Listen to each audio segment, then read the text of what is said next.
who was Mr. Religion to the point of psychosis, where he was hearing things from God and sort of made an attempt to really inject more religiousness, and if you're not religious, you're not a good person or whatever.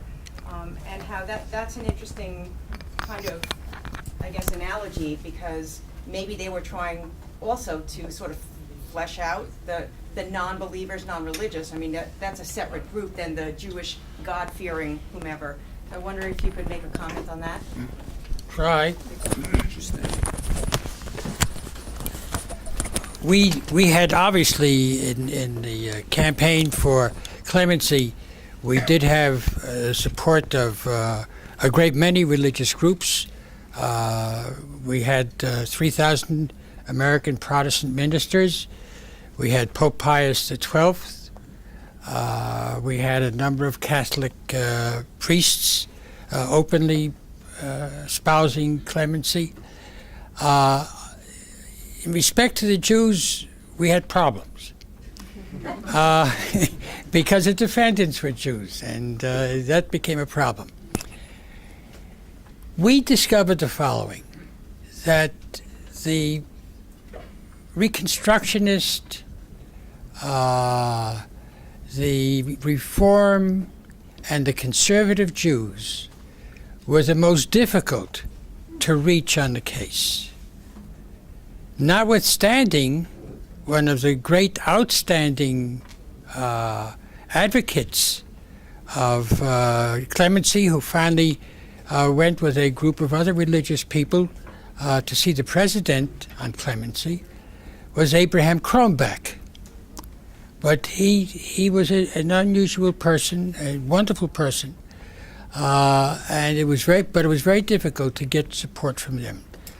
On the Orthodox, we had the largest group of support in terms of rabbis, and we talked about this with one of them, especially Rabbi Scharf, a Brooklyn rabbi, and he said, well, it doesn't surprise him.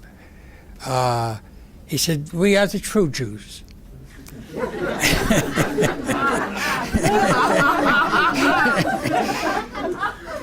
So we had the true Jews on our side. But I'll tell you one more thing. The Jewish newspapers, the Forward, the Day, the Jewish Examiner, California Sentinel, they were pro-clemency, and they were very, very helpful. The leaders of the Jewish mass organizations, ADL, American Jewish Congress, American Jewish Committee, they were totally opposed to it, opposed to clemency. They met with the FBI, and we have letters between them and the FBI in a book that's forthcoming. They were afraid, but we must remember something.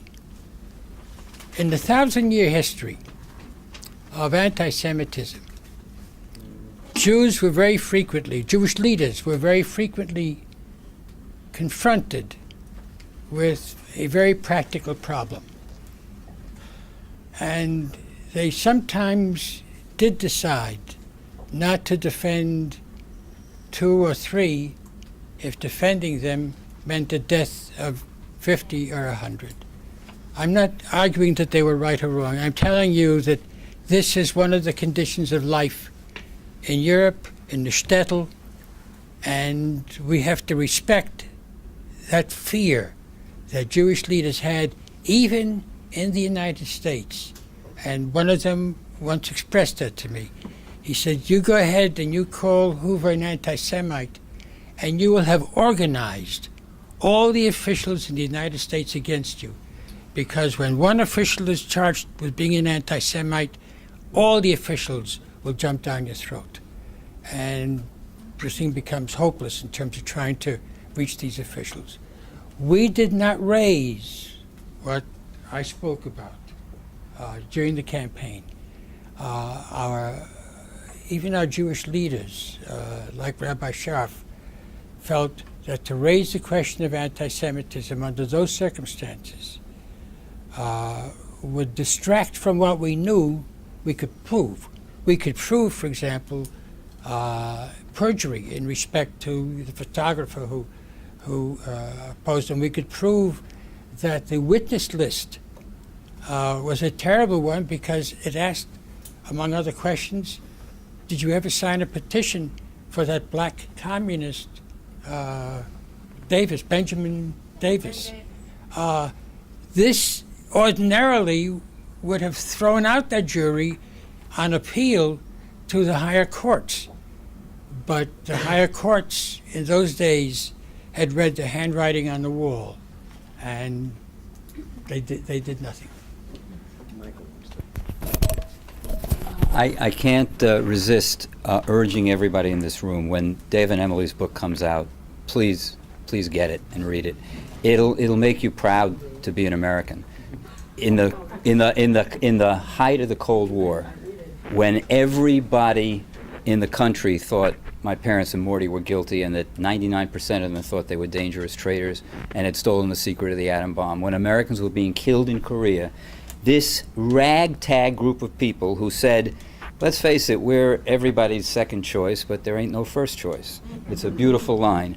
They, without the support of the organized left for at least a whole year and a half, they virtually single-handedly came, in the words of a United States Senator, this close. They had to fix the Supreme Court to kill my parents because these people got ordinary Americans to stand up in the middle of the Cold War to do it. And if they could do it then we sure as hell can do it now.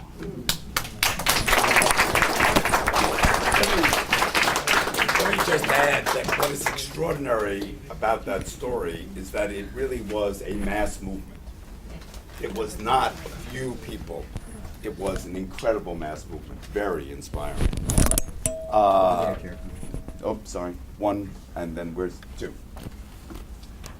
I'd like to ask all the panelists if they're convinced that David Greenglass was the atomic spy at Los Alamos that he confessed to at the trial, and that Harry Speak up, Goldberg please. was the courier that he claimed to be.